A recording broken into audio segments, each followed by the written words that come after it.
Hey everyone, Corey from aquariumcoop.com.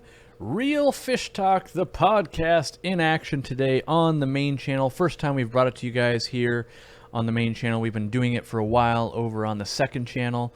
And Joel, my co-host here, if you've never met him, goes by Corvus Oskin on his channel. He does a live stream every day, well, every weekday. And I think he's the perfect partner to a show such as this. And we put everything out on the podcast. That's the whole goal. So what you guys get here is a 1 hour episode, but every time we meet like this, we shoot at least one more episode that we put out only on the podcast. So if you're enjoying this, you will enjoy it on the podcast form. Even if you're not a podcaster, you'll find yourself going, hey, podcasting ain't so bad next time you're on the bus or the airport or whatever it is. Today, we're going to talk about filtration. I already asked you guys in the comment section below, like, what kinds of things you want us to talk about. And some of the feedback we got were, like, leaky canister filters. How do you fix that? What order of media do you put stuff in a canister or hang on back? Sumps, matin filters, optimizing sponge filters. So pretty much way too much nerdy stuff when it comes to filtration. But I think I can speak to all of that, and I know Joel definitely can.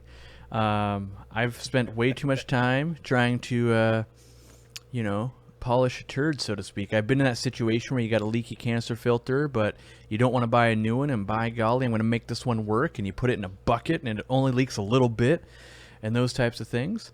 So I think we should start with, this is my own personal opinion here, I have the belief that any filtration will work, and the only difference between them is ease of use. So at the end of the day, a dirty gym sock will grow bacteria inside a filter, and so will Seachem's Matrix or pumice. You know, there's kind of a inside joke there with Joel and Seachem going to battle over that.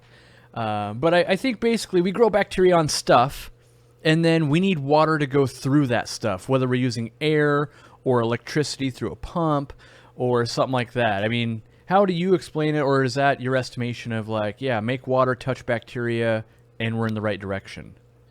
Yeah, I mean that's in my mind that's my goal. My goal is just to move water over a material or through a material that is going to carry bacteria, to properly to properly filter the aquarium, not only on top of that, as you said, ease of use, but also efficiency, is always kind of a big deal for me. Mainly just because I'm a nutbag when it comes to like, well, how many watts is this pump using? How much amperage am I using? Wait, so if I calculate that over the month, how much money am I spending? Oh, wait a minute, there's a better way I could do this. Yep. Which is what really got me down the path of doing all sorts of crazy things with filters. I know you and I were talking about it earlier where, how many different types of filters have you used? It's like, well, how many do they make? Because that's probably the number, like whatever it is. It's like, did you use the Eheim one or the Reno one? It's like, well, I had both of those at one point in time, like, I'm not sure there's many filters. I'm always a little bit shocked when I see a filter that I haven't tested. Right. I'm like, wow, I didn't even know where that one existed. And then I find myself needing to test it. Even though I know it's going to be pretty crappy, I go, what if they've done something different? Like, oh, man, the impeller shaft area is as clearly superior. They should implement that on everything else. Yeah, the impeller magnets are just so much more higher quality than the previous magnets that they're using, and that was always kind of my issue. Is like, more often than not, I'd run into a filter, and here's the funny thing: it was always like I'd never seen this filter, probably because it just wasn't released in the market that I lived in, right? So it just wasn't here, like it was, the England version or the British version. It's like, here's the German version of the same filter. It's like, oh, it's got different colors. Maybe it's different, Yeah. And I take it apart and go like, oh, these are all the same parts in here. Like, oh. Then you always, my favorite is showing up at like the Greater Seattle Aquarium Society auction, and someone pulls like the new old stock filter like out of their fish room from 40 years ago, and it's like, check it out. This one's called the Sandman. All it's got is sand in it, and then you can almost see like why it failed. Like, Well, yeah, sand gets into the impeller and just breaks the thing. Yep. It's and kind of awesome, but then it just stops working altogether. Yeah. yeah. Well, one of the most popular videos I ever uploaded was like why switch to a sump, and Ooh, give us the sales pitch. that's where, well, yeah, the sales pitch. Go to whatever my website is. No, I don't build. No, I sumps. mean, give me like the 30-second thing, like why switch to a sump? I ended up switching because, and like you said, ease of use. That was the biggest deal for me, ease of use. And then how modular they are, which means if the pump and like if the impeller and a pump goes bad, I can swap it out with another pump, Yep. in 10 minutes or something like that. Whereas if like, I keep saying Rena, like I'm bagging on Rena. I like Rena external filters. They're Rena pretty was all the rage for about 3 years. Like if you weren't using a Rena, you were a worse aquarist. right. Yeah. It really was that Yeah. way. It's like you should throw your dumpster aquarium back into the dumpster. Their wherever you got marketing it. campaign, however they pulled that off, is nothing short of amazing to me. Because on Facebook, it was literally, oh, well, the reason the reason your dog doesn't clean your aquarium for you is because you're using a Fluval or an Eheim. Get yourself a Rena. Come on, get with the times, man. Yeah, but that's a good point. But my reasoning from switching from all those filters was, the proprietary parts. Inside it, it's like oh, my external filter broke.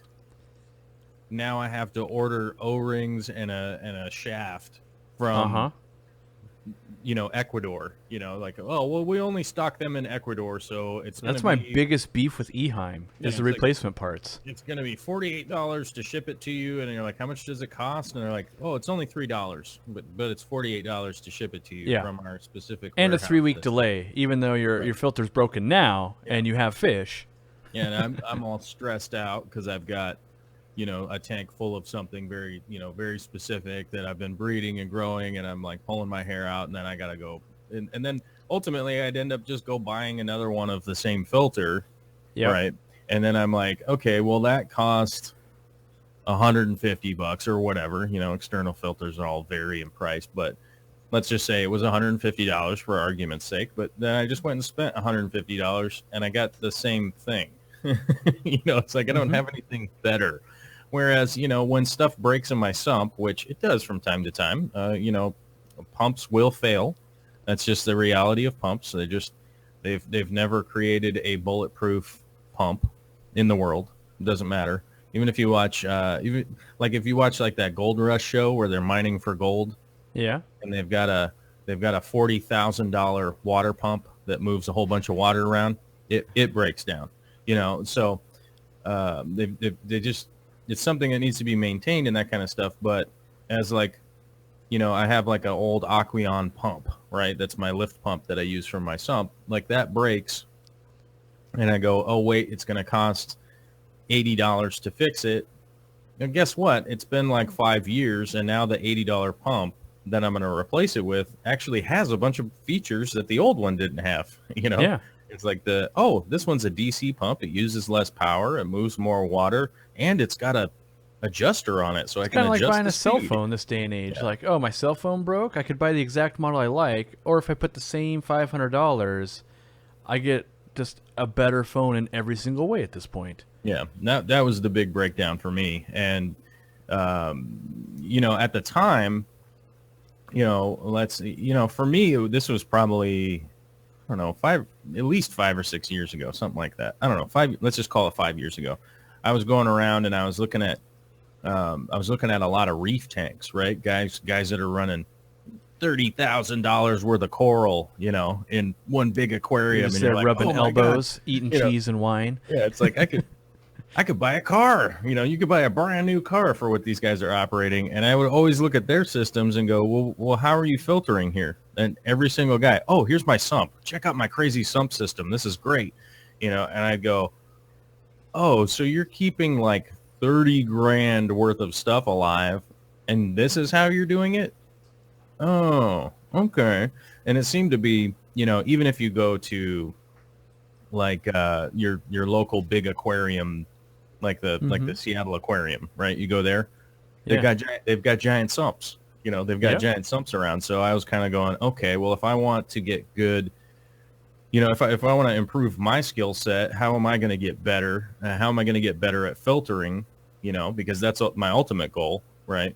I think at the time I was kind of crazy going like, I want to build a 2-gallon aquarium with 100-gallon sump. And I've always wanted to do the 10-gallon with an Oscar that's like full size with like the 7,000-gallon sump. Yeah, just to trigger the internet. Right. And I never got to the 2-gallon with the 100-gallon sump, but I did get to a 90-gallon sump with a 8-gallon aquarium over it. So it was close. I was close, but that's where I go with stuff. I go off in crazy tangents and I'll just go make. You stuff. go, oh, that makes sense. I'll do the opposite. Yeah, I'm gonna go just do nutty things and figure out what works and what doesn't work. But realistically, for me, I went from sumps, or I went over to sumps because of that. It was like, okay, I can change things up. I can get in there. I can move things around. I can always cut stuff to fit. I can make new areas, and it ended up working out. We were talking about the Rena external filters. Like I used to use the Renas all the time, and one of the big things with those is that the pump is actually behind all the media inside there, if that makes sense. The pump's not in the front. It's on top, right? Yeah, but we're talking about the canister, yeah? Yeah, the canister filter actually pulls water through all the media back up to the top. I think the Fluvols, the Fluvol FX like 4 and 6 are doing that as well. I bet you they do. I never had money to really mess with those, other than other people's. They're sweet, but I do want to, before we get into canisters. So one, we will answer people's questions. I am watching that, and I'm trying to tie it in with what we're talking about. But two, I want to put into layman's terms what a sump is. It's basically a second aquarium, for lack of a better term, underneath your aquarium that holds extra reserve water. And you can put your media, your pump, your heater in there. That's the other benefit of a sump, is you can hide a lot of equipment down there. You could also be a timeout zone for, Billy the killer bumblebee African cichlid or whatever. So just think of it as another aquarium, more water, and we filter water down there, then we pump it back to the main display. And when you think about it, a canister filter is kind of the same way, except it's just a confined unit that's much smaller. So we've taken the canister filter that most people kind of know what one looks like, and then we have made it on a bigger scale, essentially. And when you do things yourself, you can save money. That being said, I've built plenty of sumps and systems where I spent way more money because, that's cooler and it will just be better. And so I spend $400 designing this work of art when I could have bought a $150 canister filter that would have probably gotten me by. Oh yeah. It's not. Yeah, not to be confused. I'm not knocking on canister filters or hang-on back filters. I think they're all fantastic. I think, sponge filters definitely have a huge use. For me, especially in sumps, sponge filters are awesome. Yeah, I like. Yeah, and for me, most of my tanks are display tanks, right? So it's like I don't want to have any of that equipment up above. If I do want a sponge filter, like you said, I can put it in my sump. Mm-hmm. But a lot of people out there that have, so many tanks in their giant fish rooms, running those all off of electrical filters is going to be nonsense. Yep. Like LR, I think I saw LR Brett's in the chat there. He's got tons and tons of aquariums, and to try and run all those off electricity, he'd be selling his kidneys to try and pay his electric bill, whereas the sponge filters come in great, but for me, it's an eyesore. So he's actually not even using filtration anymore. He's not. Well, he is in a roundabout way, and this all ties in that he's relying on, there's an air stone in the aquarium, so like just an air stone, and then bacteria growing on gravel. Oh, okay. Like he just sets up his tanks where, and it still is a filter. I mean, at the end of the day, everything grows bacteria, and as long as you make water move past bacteria, it is filtering. That's right. Yeah, as long as you're using as long as you have nitrifying bacteria growing versus anaerobic bacteria growing, then you're in the good. And that's what I think ultimately becomes really confusing to people, because they're like, well, wait a minute, bacteria is bad. If I get bacteria, I get sick. And it's like, well, yes, don't get salmonella in your mouth. What about the bacteria in your stomach that keeps you alive? That's right. It's like we're trying to promote the beneficial bacteria that we're looking for. And whatever method you go about doing that's working within your little ecosystem, then that's fantastic.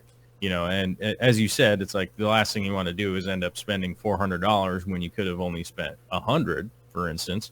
Well, I get satisfaction out of fancy gizmos. That's why everybody likes fancy gizmos. I mean, otherwise, why would to go back to the cell phones? Like you said, everybody likes the fancy gizmos. It's like, oh, this screen is brighter than the previous screen that I had. I got to get this new phone. Didn't know I needed that till I saw it. Yeah, I didn't know I needed it until I saw how shiny it was. Yeah.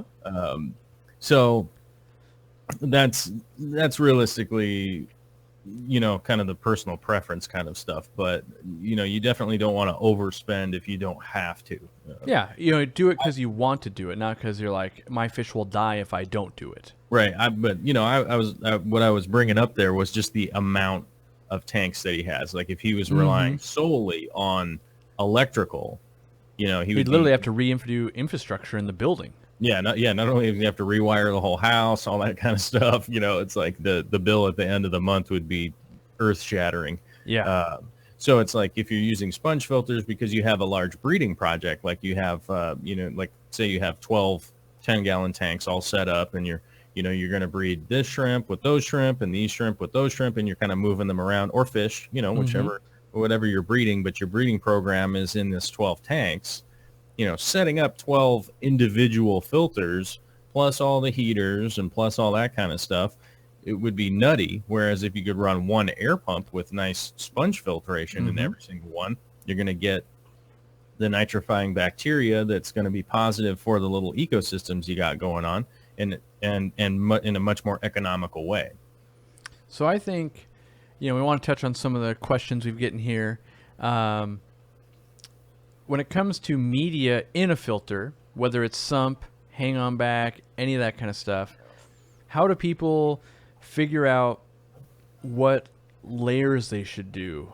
Like for a canister filter, for instance, this is, one of the times in my life where I actually have to read the manual. And, they give you this big old thick manual. I'm only looking to confirm whether the water starts being filtered at the top or the bottom of that canister, because that changes how I'm going to put the order of stuff in there. If it comes in from the top, and that's where the water first hits, I want my mechanical filtration, so like coarse sponge or anything like that to catch, the big floaties. I want to take out the biggest particles first, and then maybe the next layer is a little bit finer stuff. And then maybe it's chemical filtration if I'm running any of that, which I typically am not a big chemical filtration person. That'd be like carbon, Purigen, ChemiPure, all those types of things. And then maybe bio rings or bio balls or pumice or, stinky gym socks. It really almost doesn't matter. And I always bring that up because we had a really old store, and Joel, I'm sure, has been to the store, Liam's, where everything was a DIY filter that was essentially a sump in the middle of an alleyway, and literally the bucket would be filled with socks, and it totally worked. Yep, Liam was I don't know how to put this nicely. Oh, I know how to put this nicely. I know exactly how to put this nicely. If anyone has ever seen the movie Gremlins, right? Yes. Where he buys the Mogwai. Yep. At the beginning of the movie, that's sort of what Liam's was like, only in the aquarium version. It was awesome. My favorite place to go. I went there once, and he had one of his aquariums was propped up by a book on this side to keep it level, which apparently had gone unlevel. So then the other side had two books underneath it to keep that side level, which, as they had been compressed and I'm sure got wet or whatever, started to collapse the table. So then the table, when I put air quotes around stand, the stand that it was on started to melt. So there were actually books jammed underneath that, and none of it was level at all. So it was like all these books are under here to keep this thing level. But yeah, his socks is, I think, I'm not sure. He probably went to like, Salvation Army or something like that and just bought all the large gym socks that he could find. To be honest, I never bought anything from that store, mainly because I was so freaked out of what was going on. But the crazy part is he actually had healthy fish. Yeah, he did have healthy fish. He did have healthy fish. So that was the thing that was the one. That's the one endorsement I could give him. You may have died from something falling on you while you were in the could definitely have been trapped and never gotten out in your life. And for sure, my wife was pooped on by a pigeon in the alleyway and refused to ever go back. That legitimately happened. It's like, what's the worst? Already it was like kind of shady. You got to go down in the middle of an alleyway in Seattle. But my wife knew how to drive in Seattle, and she liked to go to Seattle, and so I could harangue her into like, yeah, but it's right here. Let's go. And that definitely came to an end the day, because there in the alleyway there's all the dumpsters, right? And so there's all these pigeons, and the day she got pooped on by a pigeon was the never again. She'd sit in the car. She would let me go, but that was the last time. Mm-hmm. Yeah. I think, I think that's pretty much a deterrent to anybody. If you get pooped on going anywhere, that equals kind of a bad experience, right? Yeah. I'm pretty sure. So, Aaron Palmer asks, can you replace impellers? Yes. I mean, well, that's not true. There are some pumps that are closed units, right? I guess. Yeah, there are some. It would be a real rarity to run into one, though. But like 95%, you should be able to. Yeah, it's 95. Even more, maybe. Yeah, probably even higher. It's really weird to find a pump that doesn't at least have a way to take it apart. And now here's the problem I would think about is that if most of the pumps in the aquarium hobby are intended to be taken apart. Yes. Like the Rio pumps. I use Rio pumps all the time. You can actually just finger them apart. You can actually just, they're finger tight, take it apart. You don't need any tools or anything. You can actually just take the impeller out, all the parts, everything apart, clean it all up, put it all back in. All you need is just an old toothbrush just to make it easier on your fingers trying to clean things and stuff like that. Just an old toothbrush or even just a 99-cent store toothbrush or something. Requires no tooling or anything like that. Some of the pumps I use now, like the Iwaki pumps that I use that are the big water mover pumps. Do those are those the external ones? They have to be on the outside? They're external pumps. They're pretty big. They're heavy. They weigh about 40 pounds a piece. Now they do take some tooling to take apart, and also bear in mind that on a bigger external pump like that, there is going to be specific O-rings and stuff like that you're going to have to replace. You're going to need more tooling for those. But do you have to oil them as well? Not oil, but you actually have to grease the O-rings when you. Okay, but there's no like oil, like put 2 drips in a year type of greasing going on. No. It's just more like lubing the O-ring so it doesn't become brittle. Yep, and so that ties in, people are saying fluval leaks, stuff like that. It's always been my opinion that people aren't actually servicing their canisters and their pumps. They actually make silicone grease and things like that to be servicing these O-rings. You're supposed to do it at least yearly on all the canisters and stuff like that to keep them from going brittle, like you're explaining. Right. It's one of the big ordeals is that rubber will oxidize, right? And the oxidization process is confusing to people. I know for years and years of being around people that were confused, right?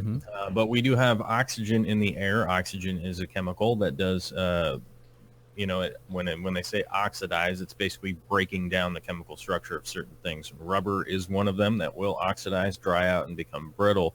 So like I was saying on my externals, I do my external pumps, when I do break them apart, which is pretty rare, honestly. It's one of the big selling points for Iwaki pumps is that you really only have to, do maintenance on them, every 5 years or 10 years or or never if there's no problem. Right. But you know, when reassembling them, you do have to take more steps. Whereas the Rio pumps that I use for like reactors and stuff like that I use, those are really easy to take apart because, like I said, they're intended for a person with 2 hands or 1 hand to just take them apart. Do they sell the rebuild kits on the Iwaki pumps and stuff like that, or is it still like you got to piece together the parts, or is it like you just buy this kit and rebuild? I believe they do. More often than not, I don't have access to a rebuild kit personally, so I actually have to go to my well. You know, I got to go to. Yeah. I have the part. I got to go to the bin. parts bins. Yes, I have. You'd be surprised how many O-rings I'm the owner of, from, you know, all the way from 3mm ones all the way up to 20-inch ones. I think you have 3 storage units you pay for monthly, right? Just for O-rings? Yeah, offsite. Yeah, of course. You couldn't store it in-site. Yeah. No, I wouldn't have them all here, of course. It's too valuable. No, it's great to. Yeah, that's right. This armed guard, this 24-hour armed guard, you know, with GPS location on them at all times. You know, On each one, actually. but I believe that almost every pump out there does sell some kind of rebuild kit, whether it be the impeller. I've ordered impellers in the past. I certainly have. So I know that it is possible. Yep. I'm not. I can't give one piece of advice like just go to Amazon. You know, I don't have just one piece of advice because peck depending on what you're looking for. Like if you go to Amazon, you're not finding. Well, you might find Eheim impellers where you're like $117, and it's like they just go, oh well, I'll be the one guy selling on Amazon, and someone will click that button. But if you go to like your local store and you give them 3 weeks, you might go, hey, I got that Eheim impeller, it's $22. You know, it's all a time versus money thing, and that's actually why I stopped carrying Eheim. Was replacement parts. Like some things like hoses were easy to get a hold of, and maybe some impellers, but you know, if you happen to lose an O-ring or something, like the world has come to an end. And you know, I ended up going, okay, well, I'll open up this brand new one, give you that O-ring because I can't have your fish die, and they'll give me another one. Now I got an open box, and it's a problem.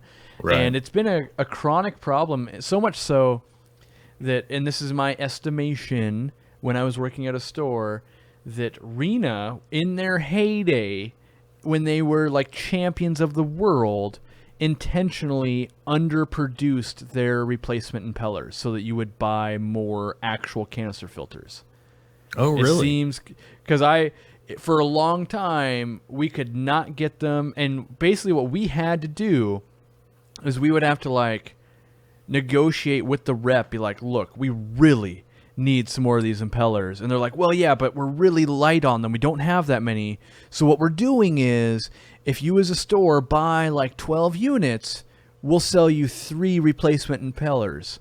So they were almost like, you know, it's almost like a tactic or a gimmick, where like most companies, you're like, oh yeah, you want 500 impellers? Sure. We'll sell you 500 impellers. You know, they had this different strategy, and my own evil mind thinks like, yeah, so if you create a shortage, they're forced to go buy another new one, and you just clearly make more profit. Right.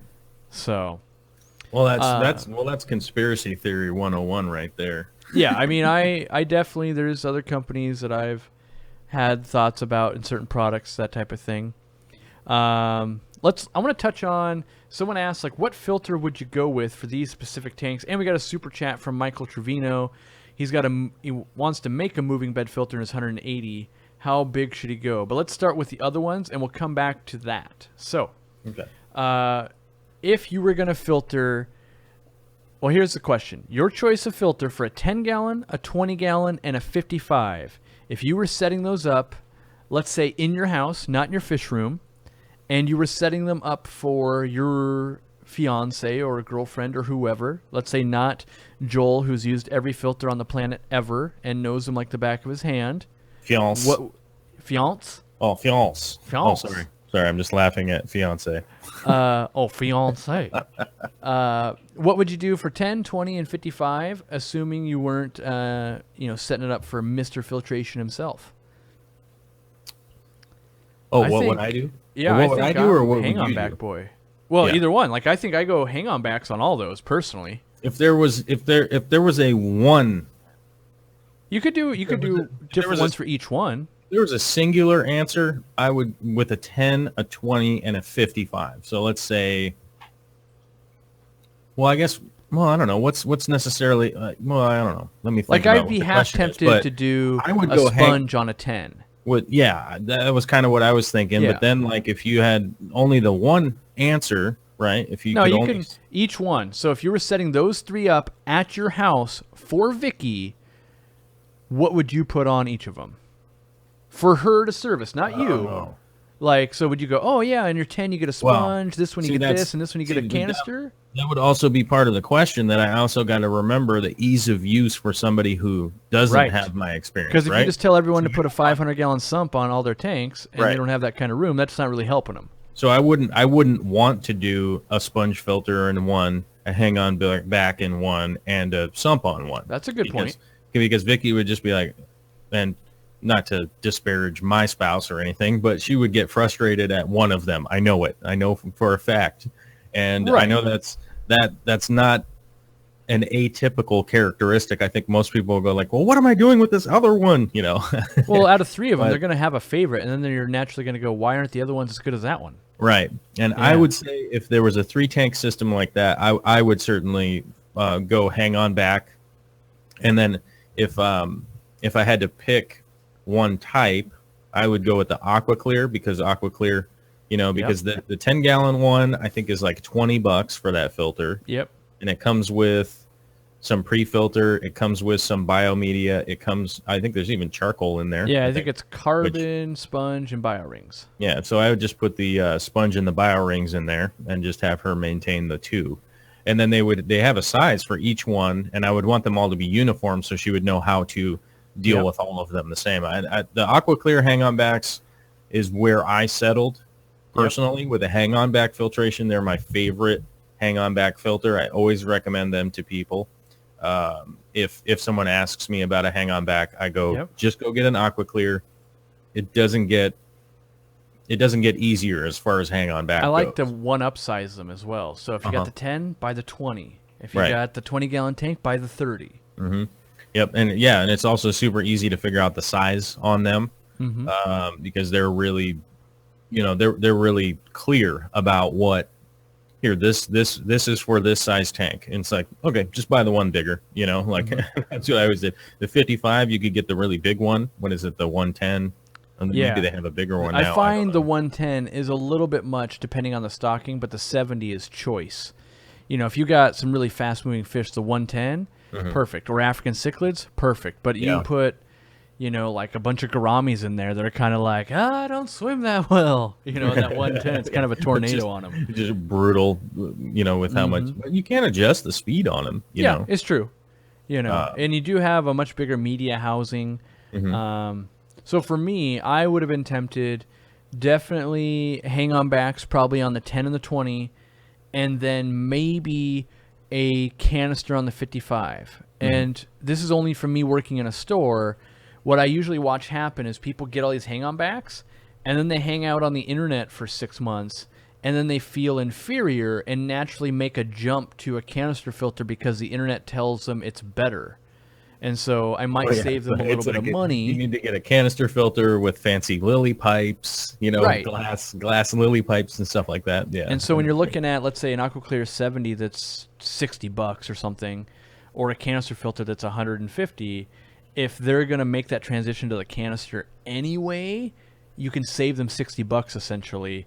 But like if it was in my own house, I would use hang-on backs for sure. It's not even a question, and mostly because I'd want them to be a little bit quieter. They're reliable. I am starting to thoroughly test the new Seachem Tidal filters, which is basically they've done something smart, and they go, clearly the industry leader is the AquaClear. How about we make something as close to that as we can and improve on it where we think we can? Now, who's doing that? Who's doing that? Seachem is. Oh, Seachem is. Okay. But they've basically, like, the things that they've fixed, in my opinion, they've made some things not as good, in my opinion, also. But what I think they really did well is they took you know, that kind of rigid plastic they have on the AquaClear, where if like you drop it, it's just going to shatter. They changed it to a much more pliable plastic, like a Rubbermaid tote type of plastic. You know, it's got some flex to it. So I like that quite a bit. And they put the impeller or the pump in the water, you know, so it's not in the back. So it auto primes, I guess. I think that's a slight improvement. Right. But then there's all these gimmicky things like, look, it's got a heater holder. It's got a little clip. You can plug your heater into it. Like, that's just, okay, that's not really a feature. Like, cool, man. You guys got a clip? Yeah, and then they put some slits in the lid on it, and they've put a bunch of technical jargon in the thing about how it increases oxygen in the aquarium water by putting holes in the lid.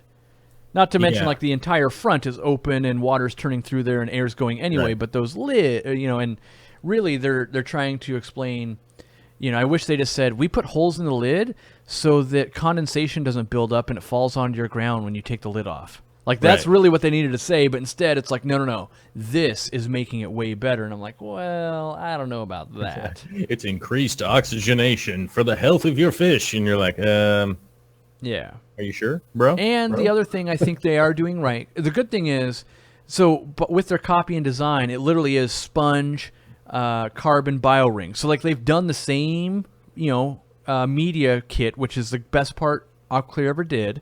And then they added, so they've got, you know, like the basket that it normally had. Now they've got a little like floaty pin that sits next to that basket. So when it starts to get clogged, that pin rises up a little bit, and it's supposed to be the indicator that it's, you know, like in an AquaClear, if you neglect it, the sponge will start lifting, basically, and it'll lift the lid off. This has a little pre-warning thing, essentially, that goes, look, that little thing sticking up, if you don't do anything about that in a month, you might flood. And so they've made some minor improvements. Water on the ground. Yeah, they've made some minor improvements, and you know, I was pretty critical of it at the beginning, going, really? You only did minor improvements? And then when I thought about it, I thought, well, we're taking something that is as close to perfect as we've ever seen. Making it more perfect is kind of hard, you know. So like, it's not like you took something garbage and then it's really easy to make improvements. You're taking something that's pretty good and then making it slightly better. So yeah, hang-on backs and the Seachem Tidal. Those are my thoughts. So anyway, I'm testing. I bought 26 of the largest of them, 25 of the largest of them. So the Tidal 110, just like the AquaClear 110. And I've got them going in the warehouse, and I'm going to start trying them in the fish room. And I want to put a good year on them before I really start going like, yeah, guys, you should buy this. Because in my opinion, all the money that goes to an AquaClear is because we know the longevity of how long it's going to run and how well it does. Whereas if we find out all these Seachem Tidals break down in year 2, that's a lot of wasted money for a lot of people. And they're the most expensive hang-on backs. Tidals are basically more expensive than AquaClears by $1 or $2, but you know, we're playing with big money when it comes to a budget of an aquarium, when you could do, you know, whatever the cheapest filter is off the line for 1/4 the cost. So I do want to, so the super chat with Michael Trevino, he wants to do a moving bed filter, right? And it's a 180-gallon tank. Let me make sure 180-gallon tank, moving bed. How big do you think you should go? Have you played with any of the K1 media or sand filters yourself? I've messed with them in the past. I personally, and this is just my experience and what I found to be easier, which, you know, the whole idea for a moving bed filter is to add oxygen, you know, to the nitrifying bacteria. By it supercharge it a little bit. Yeah, everything's moving through. You know, everything's moving through the water column. And I didn't find that there was a real difference. If there was a real marketable difference in the amount of filtration that was actually happening with the moving bed. Now, to tell you how big your moving bed filter should be on a 180-gallon aquarium, I'm kind of limited to be able to give advice on that, on how big it should be, because, you know, you could do it in a garbage can. You could do it in a 50-gallon garbage can if you wanted. You could do it in a ICB tote, a 330-gallon ICB tote outside. It also could be it's a just Neon Tetra Planet tank or 16 Oscars. And that's the thing. Now, the biggest thing that I found in regards to instead of doing a moving bed filter is that, and you and I talked about this a while ago because you were wondering what the heck I was doing. What are you doing? And it's why I use Durso style drains instead of a pure siphon, right? Because I could pretty easily make a weird drain that only siphons perfectly and doesn't draw any water down or draw any air down with the water. But the downside to that I found is that my oxygen level will slowly drop off and then raise up as the day and night cycle go on, which I do not want that. I want my CO2 to come up in the morning before the lights come on, and I want my CO2 to end up dropping off, right, once the lights are off. But my oxygen, I want my oxygen to be high all day, all night, right? So that's the reason I use the Durso drain, because it will mix and oxygenate the water as it falls from the tank, from the display part of the tank coming down into the sump. It mixes up and makes a crazy whirlpool, and it's kind of chaotic. And when it dumps into the sump, there's a whole lot of bubbles and water, and bubbles and agitation going on down there. That's helping to re-oxygenate my water in a real rapid fashion, because it'll probably deliver more oxygen to the bacteria. That's the thing, because then I keep in my sump, my first chamber is just jam packed with my biomedia, the ceramic rings and stuff that I use. Is that before like a pad or something like that? Yep, that's the way. And that's crazy, man. That's the way I do it in my sumps, because I think if people have watched my channel, they know I generally have 4 chamber sumps. So the first chamber is going to be my biomedia, and it's so kind of chaotic in there that most of the detritus and little doo-doos and all that kind of stuff generally doesn't get stuck too much in the biomedia. And then once a month or something like that, when I'm changing the filter pads out, when I'm swapping them, I'll just kind of reach in there and shake all the bags up a little bit, let it run for like 2 minutes, and then pull the pads out. So it's not a huge ordeal, but I like to have my biomedia. I'm pretty sure there. The internet's on fire. The fact you just said you don't pre-filter the water. Well, probably, but that's personally that's the way I do it, because I want my biomedia to be as oxygenated as possible. And it's obviously a little bit paranoid, but also at the same time, I keep my filter pads vertical, right? So that if I put them horizontal, the chances are them getting clogged up with stuff and then running over to the next chamber, right? Yep. Because bypass. If I had them laying flat, horizontal instead of vertical, it's kind of difficult to really tell if the water level is changing.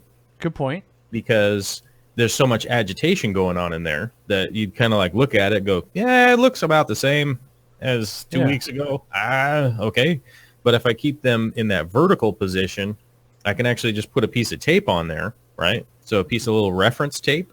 And then if the water has gone up an inch, it's really easy to tell with a piece of tape on there, right? Yeah. Because you're like, oh, it's clearly higher than it was the other day. Okay, the filter floss is getting full of something. So that water level is starting to change. And that's just something that, through experience, I found out, I can't be trusted if I'm pre-filtering the water going in, because this may cause a disaster that I don't necessarily want to deal with, not only the cleanup, or maybe somebody's upset. Mr. Chips gets upset back there. He's back there just restless. Right now, he's just sleeping in his bed. But because he knows your filter floss is vertical, he rests assured. That's right. We talked about it. Had a long conversation. Yeah. So that's why I end up doing that. But that's why I use the Durso drain instead of a moving bed. So I get much less. Well, how do I word this sentence so it makes sense? I have far less issues with the ceramic bio-rings versus the moving bed. The moving bed would typically get clogged up with stuff, or the media would get all jammed up into a corner or something goofy, and I'd constantly be messing with it. And it was like, I'd end up going, is this worth it? And then, I kind of look into it and go like, well, who sold me on this idea? Right? And it's like, well, who's motivating to say that this is the fantastic way of doing it. And most of the people that are employing this would be like, somebody like Pond Guru, right, who's doing these giant pond systems.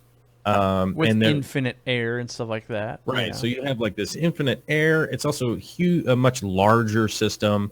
I saw somebody with a moving bed filter on their pond, and I can't remember who it was, but they did a moving bed filter in their ICB container, right? So it just went from like where, you keep your guppies outside. Yep.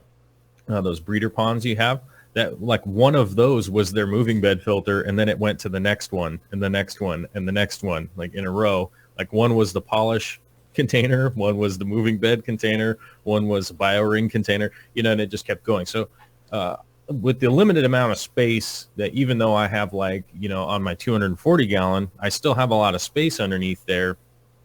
I think the sump on that is only like 110 gallon or something along those lines. Only. Well, but still that ends up being a limited amount of space. The more equipment I add in, the more, I have extra plants growing in my sump and stuff like that. So, as space became, less and less, it was like, what's the more effective way of doing this? And I can't remember who gave me the idea to go back to using Durso drains. Yeah, I was watching your show, and that's when I asked you about it, and I was just like, that's such old technology. Why would you possibly do that? And with your explanation, I was like, oh, that's a valid point. I cannot argue. That seems like good logic. Right. And that was one of the issues that I ran into a long time ago with that was, using canister filters that are essentially closed, right? Yep. There's really no oxygenation going. And a lot of people, many years ago when they were starting out their Planet tanks, they wanted no surface agitation. I don't know if you remember that, because they go, the CO2 is going to gas off. Yes. And then I would shake my head and rub my forehead and go, like they're independent, CO2 and oxygen. Yeah. Well, the CO2 will gas off a little bit, so will oxygen. But yes, but you can have lots of both. Well, they're super stressed out by it. They're super stressed out that their CO2 is going to escape. It's so expensive, and their plants are never going to grow. Yeah, it's like I just filled 2 of my tanks the other day. I have 20-pound CO2 tanks, and it was I think they were like $25 a piece to fill. And a 20-pound CO2 tank will last me on, 3 pretty sizable aquariums is going to probably, each one will probably last a year or something like that. It's like, so I don't consider that a big cost. But when I had those closed systems, I wasn't getting the oxygenation that I was looking for, especially as we found out when we started doing inline reactors, so that like the return or the water feeding into the canister pump, the canister filter, people would feed their CO2 into it, right ahead. So it would go down. I'm still guilty of this. It would go down into the canister and then back up. Well, that elevated CO2 level isn't necessarily what the problem is with the bacteria. Obviously, the bacteria is going to have a much more difficult time with only high CO2, but that low oxygen level is really what screws up your biological filtration. So the nitrifying bacteria doesn't have oxygen to work with. It can't do what it needs to do. So, that's kind of how I ended up, going that direction and not necessarily imploring the moving bed filter, because like we said earlier, was what's the ease of access, or how easy it is to use it, and then how well does it work. Those are kind of the 2 things that I put into play. Something might be laborious, right? It might take a bunch of work to do, but it might be really, really, really, really worth it. Right. I mean, for me, you put in the biggest moving bed filter you can, but I've never found the moving bed filter where I'm like, oh man, this is so much better than all the other ways I've done it. Every time I've really employed it, I'm like, yep, it's something growing bacteria just like everything else. Could have been gym socks at this point. It pretty much is the same thing. It's not extra magical. I mean, I get it on principle. It's a self-cleaning media. and if you use an insane amount of air to agitate the crap out of it, it will pretty much do what you need to do. In practice, stuff I've built and watched people build, they go, I don't have a dedicated blower to do this. That's going to take too much power. I probably should have used any other media on the planet. So, if I had that 180 gallon and I had a sump, I would just pick like a chamber and I'd be like, sweet, this is going to be the moving K1 chamber. And I would do the best I could and then see how I liked it. That's how I would go about it. I wouldn't necessarily go like, I better make a bigger sump to accommodate this. So it's always super easy for you and I to agree on this. It's like, try it out.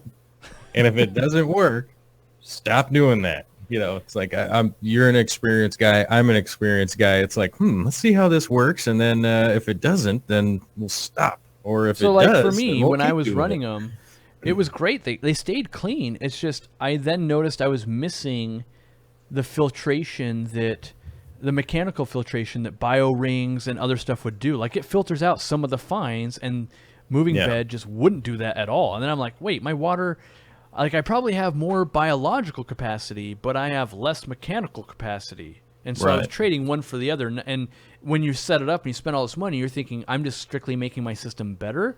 And really, what I learned is, I'm just tipping a scale one way or the other. It wasn't just, purely good things. Well, let's also not forget that my sumps are irritatingly full of shrimp. So that is something to always keep in mind. Like on my 240, which this was intentional. The shrimp colony lives in the sump. Like, that's where they're at. So is that added filtration? Probably not, if you really were to measure it, if you were really to measure what the shrimp are doing in that sump. But, I think the colony's probably up to 200 shrimp or something like that in the sump. So they are eating something down there. In each one of those chambers. So maybe and as you said with the bio rings, it's like they're grabbing a lot of those fines and starting to break down that stuff before it hits into the mat, the filter mat. For me. So here's what I want to know. I know that I would always put mechanical filtration before biological, and I've already found out that in your sump you do the opposite, which makes you insane. But what I want to know is, on a hang-on back, so in an aqua clear, from bottom to top, what is your order of stuff you put in? Well, I put the sponge in first. Okay, so you are going mechanical first then. And then the bio rings. Okay. That's really all that I would put in there, unless I was doing something like charcoal or anything like that, which is, to me, is an aberration. It's pretty rare that I do that. Me too. On my reef tank, I do it once a month for 2 to 3 days, and then I take it out. But in my freshwater tanks, I realistically never do charcoal very often. I might do it on the 150 that I'm running right now, and that's mainly just because I have a little bit of water clarity issue that I want to address, and it's not for any problematic reason other than that. I just want the water to be a little clearer for my own aesthetic reason. I like to see in there better, and I'm getting older, so I got to make sure my water is super clear so I can see really well. You know what I mean?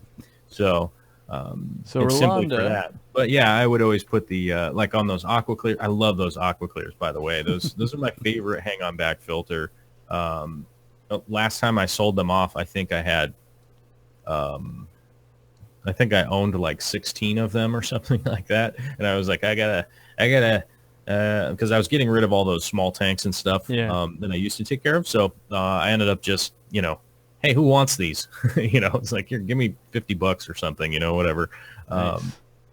But I had a ton of those, and I still own 2 for my quarantine tanks. So I have one for my saltwater, and I have one for my freshwater quarantine if I ever need to quarantine fish, if they're coming in to the fish room. Yeah. Which I do have to remind people, doesn't matter how much filtration you have, quarantine your fish before they go into your system. Yes. You have to do that. There's no filter out there that will solve any of those major problems that could come into your aquarium that you're bringing in. So Rolando says, Thanks for the great content and the contribution to the hobby. I've learned plenty with the $10 super chat. We will put that towards podcastery. That's right. We'll put that towards the internet bill. Yeah. It appears there will be a mutiny if we do not talk about saltwater filtration, even though I could not be further from a saltwater channel. You, however, do know quite a bit about saltwater. I don't know. I mean, I know enough just to get dirty, and I've run tanks and stuff like that, but I'm not going to say like, well, I haven't done any, I've never dosed vodka and all that kind of stuff. Like I'm the guy that's like, yeah, I've run systems and stuff like that, but I never got like super technical nerdy on it. And so for me, I'm going to give my spiel on saltwater, and then I'm going to let Joel like break it down as much as he wants to. But for me, I believe the saltwater hobby is extra crazy when it comes to aquariums. Like they're another level of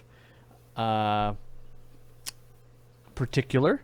And so I've seen plenty of aquariums, plenty of reefs, in fact, that are gorgeous, run off of hang-on backs and canisters that are serviced very frequently. Most commonly, obviously, is sumps, and I think that's kind of the standard norm in saltwater because we use more equipment. It allows us somewhere to put a protein skimmer, and you could make an argument for or against protein skimmers and whether we're going to do a refugium down there and all those types of things. You can't argue against protein skimmers. Well, I've seen people argue against the fact that's like flat Earth theory. I'm just saying people argue against it in the fact that, they're like, well, it upsets, my pods and my cultures down in there. And I've seen that argument. I'm not saying I know enough to know who is right. I'm just saying people will do it. In my experience, on the systems I have run protein skimmers, they seem to be infinitely beneficial to me. And if I was super worried about my pods in the sump, I would just run a hang-on back protein skimmer. If that was my, oh my god, I'm super scared, I'm going to lose all my pods, I would just run it in the display and as a hang-on back as opposed to down low. But essentially, for me, what saltwater breaks down to is nutrient export as efficiently as I can in my daily life. And I'm not sure there's anything more efficient than a protein skimmer that I can have auto drain like into a drain or a bucket. Like that's pretty much autopilot. That's like almost doing like freshwater, doing auto water changes and stuff like that for me. I am very interested in denitrifying bacteria in saltwater systems. Someone earlier asked if I'd ever heard of plenums and stuff like that. I have. I have never set one up myself, so I'm not at liberty to really talk about them in depth. I know there's public aquariums and stuff that have done a lot of testing and using of them, where basically you're getting all those benefits of all the layers. I think you can get up to like 7 layers or 7 zones in a plenum, and each one's going to kind of filter different toxins or gases and bacteria, and then there's different organisms that will live, like different types of worms and stuff like that. So for me, saltwater comes down to what do I want to build, and a lot of times when I'm in saltwater, if I'm going to build a saltwater tank, I want a fully apex system that calls me every time it even sneezes, because I like the nerdery part of that. I want to be able to press a button on my phone to turn the pumps off so I can feed. I want, my protein skimmer to auto drain the skim. And I personally run a pretty dry skim as opposed to a wet skim because I don't like mixing a lot of salt water all the time. I like to understock. I like to use lots of macroalgae myself. And I do love lots of pods and critters and brine shrimp. Like that is more exciting to me than the actual corals or fish themselves. Like I love going, look at this. I made all this Chaetomorphia has so many good bugs that are now populating the main tank that I'm almost a bystander as opposed to the caretaker at this point. So that's how I approach saltwater filtration, and every single system, in my opinion, is different. So I approach it from you're gonna have to do that. I didn't have to do that, but you're gonna have to do that because your wife feeds this way, or you have this fish and that shrimp and I don't have that. And that is my take on saltwater from a guy that's only kept reefs up to 120 gallons and is out of my entire fish keeping career, I would say saltwater is 5% of my experience. Right. Well, let's try to hit on a couple of notes there. If we're talking about saltwater filtration, obviously a sump is the most commonly used situation. In my opinion, a sump with a refugium is essentially the best that you could run. And the sump should have a skimmer in it. And I 100% disagree with anybody out there, the advantages versus the disadvantages of having or not having a skimmer. I'm like, have a skimmer. It's out of one of my reactors the other day, and I did pull a couple of Copepods out of my skimmate off of my skimmer, and Copepods are like they're bugs, they're fleas, they're whatever you want to call them, whatever you want to refer to them as, but they breed prolifically if they're in a healthy system, and they don't. Some of them are going to be eaten, some of them are going to be killed, but the advantage of a skimmer versus a couple of Copepods being eaten, that's like, I should get rid of my fish because they ate Copepods. Well, that's what they do, Sometimes they'll get, into the skimmer. To me, a skimmer is a 24-hour cleaner that's always cleaning your water for you. And also oxygenating your water for you. So that also makes a I real want to try one in freshwater just for oxygenation. I know it can't skim, but I think it won't bubble. It won't bubble, but the pinwheel impeller, I think, might supercharge oxygen. Like if I put a small skimmer like on a pond or an 800-gallon tank, I think my oxygen saturation of the actual water would be crazy high, like better than an airstone situation. I haven't really tried it, but I suspect it would do really well. The easiest way to do that, though, would be to like build a CO2 reactor like I built. True. And then just run air into it. Yeah. Yeah, that's what I would do. It's much cheaper too. I'm sidetracking you on the saltwater. Keep going. Sorry. But no, we could definitely put one of those together and maybe do a side-by-side test at some point in time. Like this one has oxygenating going on, this one doesn't, and then maybe do an experiment that way. I own the dissolved oxygen, so we're halfway there. Well, there you go. Well, because you actually have a verifiable test instead of like, here's 30 days of time lapse in 12 seconds. Yep.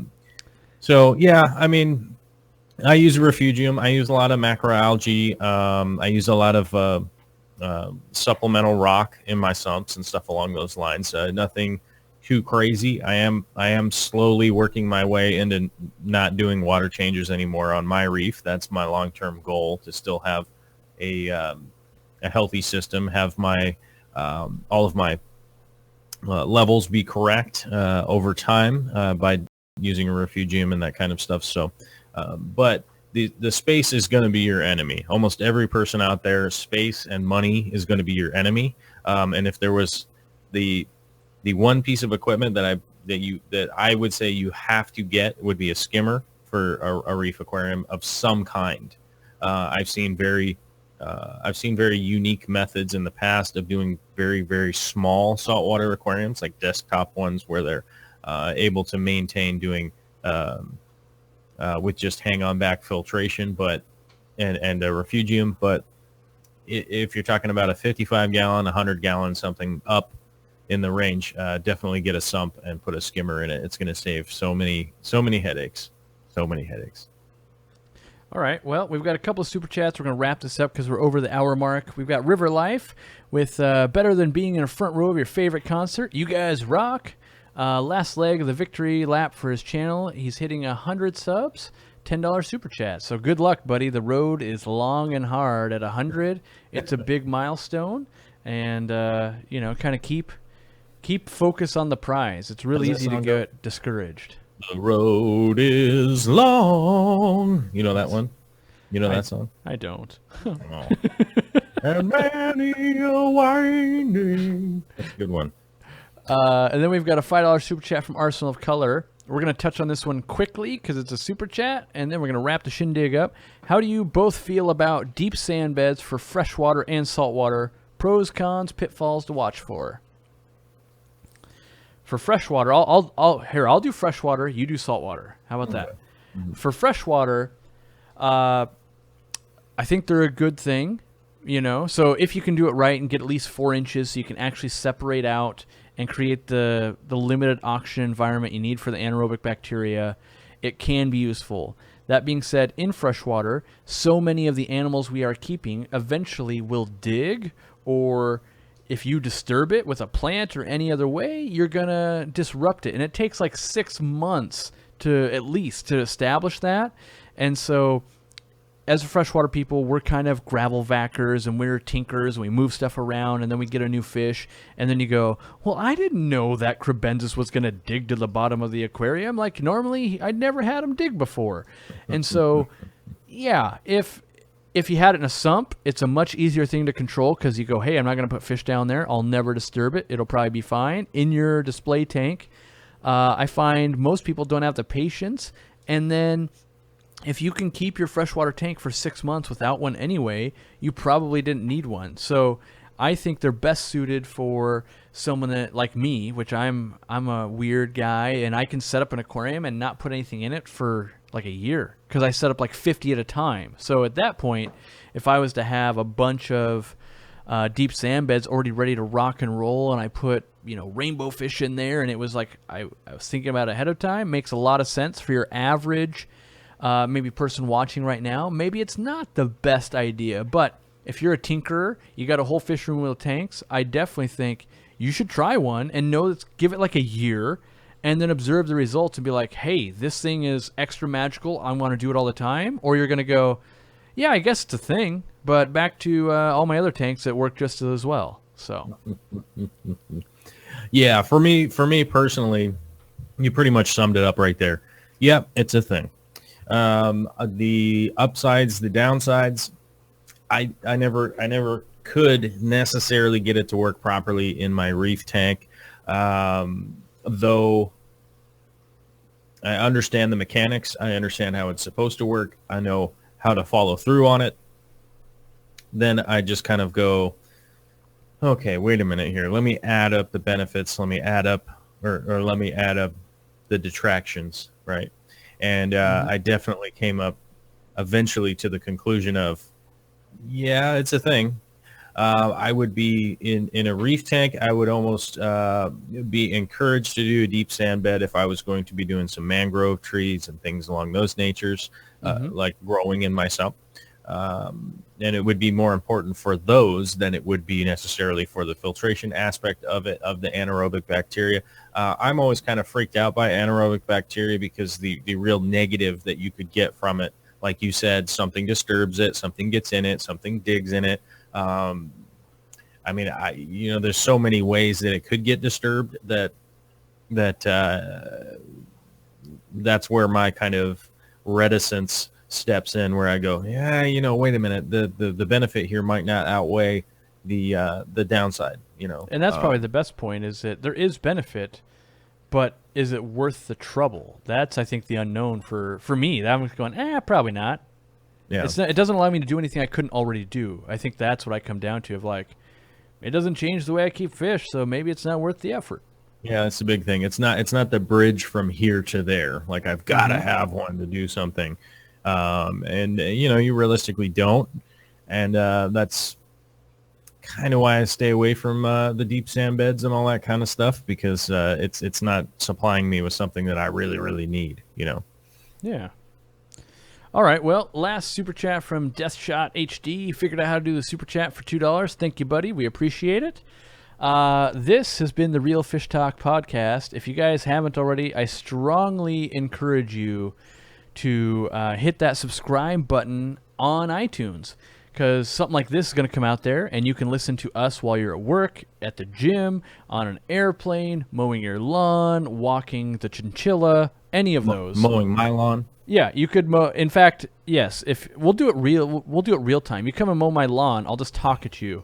You won't be able to hear it, but I will just talk at you while you mow my lawn. Yeah, just get you hooked up on the Wi-Fi, But if you do enjoy this, the biggest thing, well, I won't say the biggest thing, but one of the biggest things you could do for us possibly is hitting the subscribe button in iTunes. That is like the magical button. The more people that are subscribed, YouTube, or not YouTube, but iTunes goes, oh, there must be something here. People want to see more. So even if you're not an iTunes user, maybe you're just like, oh man, I can't stand Apple. If you were to do us a favor, download iTunes and hate your life for like 20 minutes and then click that subscribe button, that would really further us to keep doing this because it will help us gain traction. And traction is what we need. We also need some money. That's why we have the Patreon accounts that have been kind of spamming the chat throughout the show, where you could go, hey, you could give us $1, and that dollar will go towards buying microphones and equipment and things, or things like right now Joel should be building a house or doing something like that, but instead he's talking about filtration, and I got the same thing. I should be ordering goods to sell on our website, but instead we talk here because we want to. This is what we want to be doing, but at the end of the day, we have to make money to live lives. And so the goal is that if you guys support us a little bit, we will be able to do what we want to be doing and support ourselves. And so we've put some ways to do that. There's the Patreon. There's also the discount code podcast10. If you use that code on the aquariumcoop.com website, 5% of everything you buy will go towards the budget of this show. So you get 10% off. Then Aquarium Co-op, the entity, kicks 5% towards this show. This show doesn't really, it's not really, it is a part of the Aquarium Co-op, but it's not like, this isn't our mission statement of like, hey, we need to do that to make more money as a business. This is Corey's pet project, and he really likes Joel, and he really wants to hang out, and he really wants to try and make a difference. We need some kind of monies to come in to make that happen for hosting and all these things. So, that's one of the biggest things that Corey and I go, well, we want to hang out. And it's like, well, I got to go make money. We don't have time to hang out. I got to go to work, and you got to go to work. Well, how can we hang out and have it be beneficial for other people also, right? Yeah. It's like, well, how are we going to make something that hey, we want to hang out and talk about stuff and talk about filters for an hour, but our spouses would both kind of go, well, those two idiots are just hanging around outside. Yeah, they're not really doing anything. They're not doing anything. I see them. If we're sitting outside just holding onto a rake, oh yeah, we're out here, babe. Don't worry, we're out here fixing the We're watching yard. That guy mow the lawn. He said he'd mow the lawn if we just talked. Yeah, he said. And the one thing that I've been terrible at trying to point out, and I wanted to point it out today, is that if we were to do this in our free time, the show would happen at midnight or something, yes. when neither of us have other projects to do. So it is occupying the daytime, so it is available for people and stuff. That's kind of the big point that I always fail to mention is, hey, we're doing this during the daytime. In fact, we're trying to do it in the morning so we can bring in some more of the European viewers and stuff like that to offer some variety. Because your show, which Joel, I hang out as often as I can, which is probably about every other day. He does his own podcast, well, not podcast, live show on YouTube every day at 4 o'clock Pacific time. So right in the middle of the day, you might be on the way home from work, you might be sitting on a bus, whatever. He gets on here every day, Monday through Friday, and puts a show together basically like we just did, except he's got some video usually, and the segments change each day, and it's a super cool place to hang out. He'll answer your questions, and that's why he's grown, in my opinion, one of the most respectable Patreon accounts I've seen. He's got quite a bit of funding going. Not enough. Like obviously, if it doesn't grow, he won't be able to continue to do that, but he's still like way ahead of anyone else I've seen in our space. And so that's a sign that people are actually enjoying. When people actually put their money where their mouth is, that's really motivating to be like, we should keep doing this. So yeah, it's like when people put their dollar down, and we're currently my goal this month was to get to 100 Patreonizers, is what I like to call them, the people who the people who chip in on the Patreon. I definitely give most of them a shout out. I would like to give a quick shout out here before we sign out to Juan M. Ruiz for a $10 pledge while the show was going live here. Thank you. And my goal is to get to 100. We're at 85, I think, 85 Patreons right now. So we're just 15 short. Wait, no, 15 short. Yeah. So we're just 15 short by the end of the month, and then we're also. I wanted to mention at the end of the show here real quickly is that we're going to be at the Aquatic Experience. So if you want to meet Corey, myself, and Jimmy McJimmerton over there, who's being quiet, if you want to meet all three of us, we'll be there together to with some degree, you know, where I've yet to get a real schedule from anybody. My so schedule keeps changing by the minute. Last night, I basically, and this is not to toot my own horn, it's just to put a little bit of things in perspective here. I will actually be speaking now at the Chicago Experience, but only to retailers. Oh, cool. So they basically have like, hey, you're kind of dominating social media, and we saw your business grow. Other people would like to see that. And so that's something that other businesses are going to pay a lot of money to basically fly in and see. And we're trying to make it so we can bring this kind of, I'm going to call it with super big air quotes, expertise, because I'm not an expert, but my experience is we try and deliver it to you every single week for free. And here we are having people going to pay a lot of money to come. And, I'm on well, to be fair, I'm not doing a presentation. I'm on the panel of retail people where basically the entire room wants to ask professionals on the panel, like, what do you think about this? Where do you think the industry's going? How do you approach this? That type of thing. And so, it's one of those things that there's a lot of opportunities out there for people with knowledge. And my goal is to keep it so that what I never want to do is I don't want to have to go, yep, you want to see the filtration episode? Yeah, it's $30 and you could have watched it. The goal is the entire world can watch it for free. And then those that felt it was worth $1 kicked in $1, and then it made sense for everyone. Right. That's my goal too, is to never have anything behind a paywall. Yeah, like, I would have told you, but you didn't super chat me hard enough. Yeah, sorry. Like, are you in the club? Are you in the club? Because you got to pay to get into the club. So no, it's all optional. All my stuff is free too, and I know you and I are both in agreement on that. Is that it's just like, to put the stuff out there, if it is valuable and if people enjoy it and if it is entertaining to you, then there you go. That's the sales pitch, Yep. Yeah. It either is or it isn't. We'll know, in a little while. That's right. About it. So, let's see here. I think, let's see. Carson Anderson, I think Nisi's asking if she can share a link. I'm sure you probably can. I don't know it's probably another live stream going on after this. You probably could share that. But for all intents and purposes, we are out. Basically what we're going to do, we're going to shut the show down. We're going to take a potty break and take our dogs out to go potty. And then we're going to climb right back into these chairs and we're going to film another episode that only comes out on the podcast. So if you want to see more, you got to go to the podcast. That's just the way it's going to be. And we can be a little bit more ridiculous. I tend to dress up like I'm a member of KISS for the second podcast. That's just my thing. I get into a different mode. The Star Child. Yeah. And, I don't want that on camera. So that's why we do it in the podcast only form, is I like to dress up differently each week. And the last thing you could do is hit the like button on the way out. That just sends YouTube a little thing that says, oh, must not have been that bad. All right, maybe I'll show it to one more new fish guy that doesn't know who these two dorks are. And that's a win. If we do that every week, we will grow 52 people a year. So that'll be good. That's right. That's the algorithm hack. Hitting the like button. One person a week. There we go. So, all right, guys. Thanks for hanging out. Jimmy, go ahead and close us out, and we will get back to work. Bye, guys. Bye-bye.